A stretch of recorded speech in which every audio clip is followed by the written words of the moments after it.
Mike Buckley's here.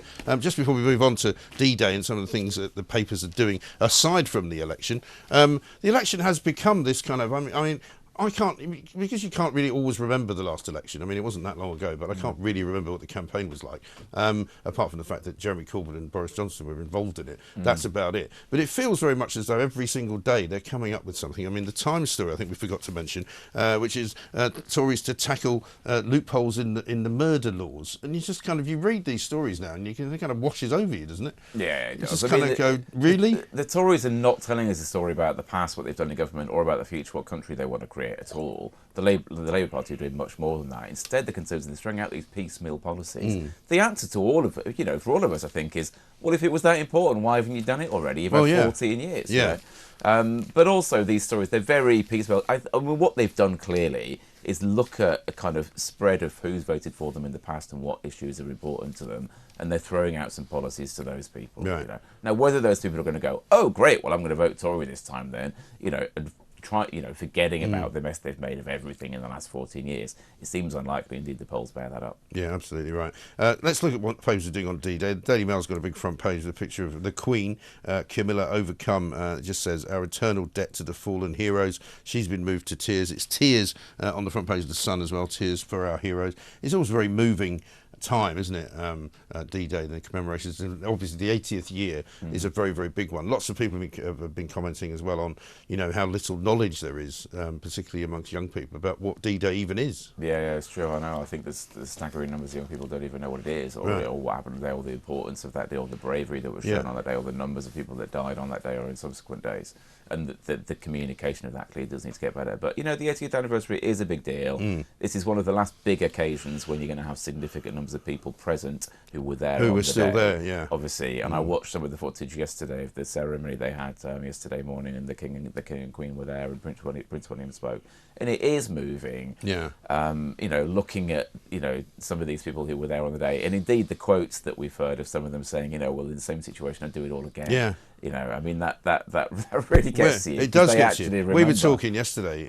We had Simon Diggins in, former Army military commander, and we were just talking about, this time yesterday, people were sitting on an airfield somewhere, waiting to get on a ship, or waiting to be given their sort of orders as to which ship they were getting on. They were about to sail across the channel without any real knowledge of what was going to happen when they got off at the other end. Yeah. And many of them didn't come back. And it's, in the sort of scheme of things, when we talk about kids nowadays, 18-year-olds, 19-year-olds who worry about, I'm never going to be able to buy a house, I'm never going to be able to get a job. It's a very different world, isn't it?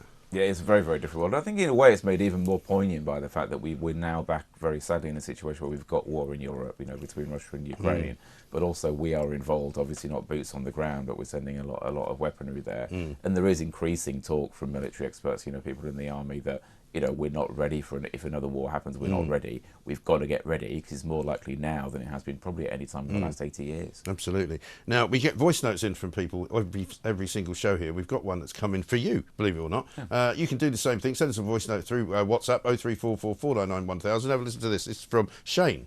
Well, good morning, Mike. I just wanted to pick up on something that Mike Buckley said. Ridiculous.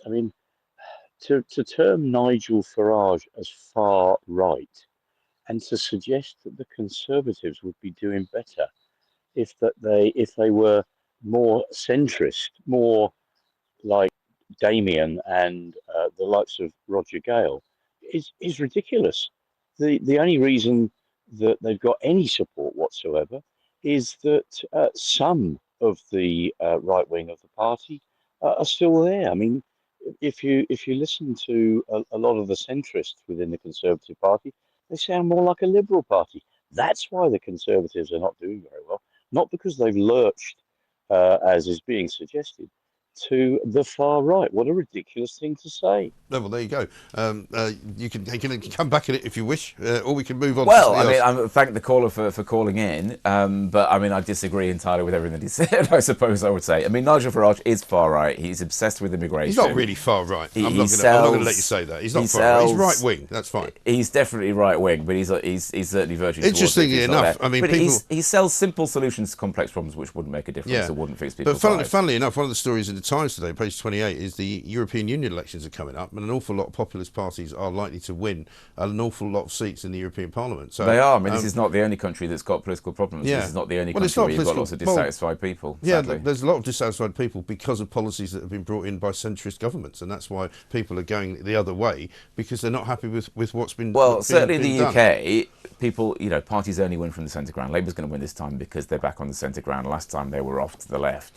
This time the Conservatives have shifted too far to the right, chasing Nigel Farage, and as a result, they're not going That's anywhere. not true. I don't think that's the reason. I think the reason that Nigel Farage is being successful now and is probably likely to get maybe 3 to 4 seats, is what is now being predicted, is because the Conservatives have forgotten how to be conservative. 3 or 4 seats isn't running the country, though, is it? No, it's not. No, it's not going to, but it's You're right, the beginning. he's got support. Somebody pointed out to me the Labour Party didn't exist 100 years ago, right? The Labour That's Party true. was born and was created, and look where it is now. It's likely to be the next government, and has been government since 1945.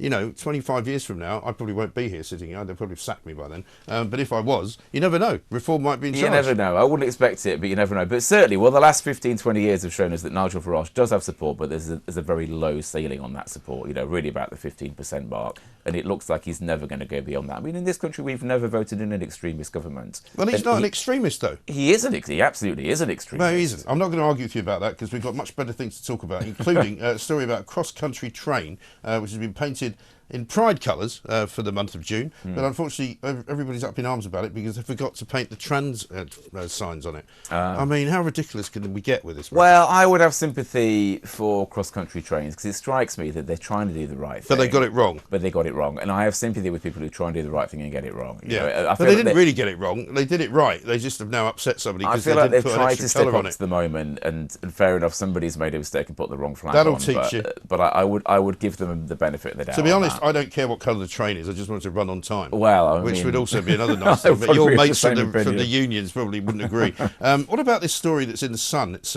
stars urging action from various different parties on phones for kids. Sophie Winkleman and Izzy Sutty have written a piece in the Sun saying that basically they want whatever government to get in to ban phones for children. You think that's a workable solution to what the problem is? I'm not an expert on this. I think it probably is a workable solution because certainly it's very hard for one parent to say to a 15-year-old, 14-year-old, 12-year-old, you can't have a phone if all their mates have got one. But if they're banned en masse, then they're banned en masse, and that makes the world a hell of a lot simpler. But there's been so much study done and so much information now about the bad impact that phone use has on kids, on growing young minds, basically. Yes. Partly social media, but not just social media, also the algorithms and just the things that it trains their brains to do, and it can alter brain chemistry and the way that brains develop and so on. So I think society probably is moving in this direction, but I still think it's going to take us quite some time to get there. Another great story in the papers today, in the Times, page 3, and if you've seen this is about a 15-year Test career veteran of international cricket, Kumar Sangakkara, scored 12,400 runs while defending his wicket from some of the world's best bowlers, including people like James Anderson and Stuart Broad. But he was bowled out in a game in a local cricket club in Dorset by a bloke called John Burns, who's a medium pacer and businessman from Kingston Lacey Cricket Club. This is a lovely story. It's a very English summer kind of story, isn't it? That is a lovely story. If there's one thing we like in Britain, it's the little guy stepping up and taking down the big guy, isn't it? Right. And this guy apparently is the 6th highest Test run scorer in history. Right. And he bowled him out for I think he bowled him out for a duck.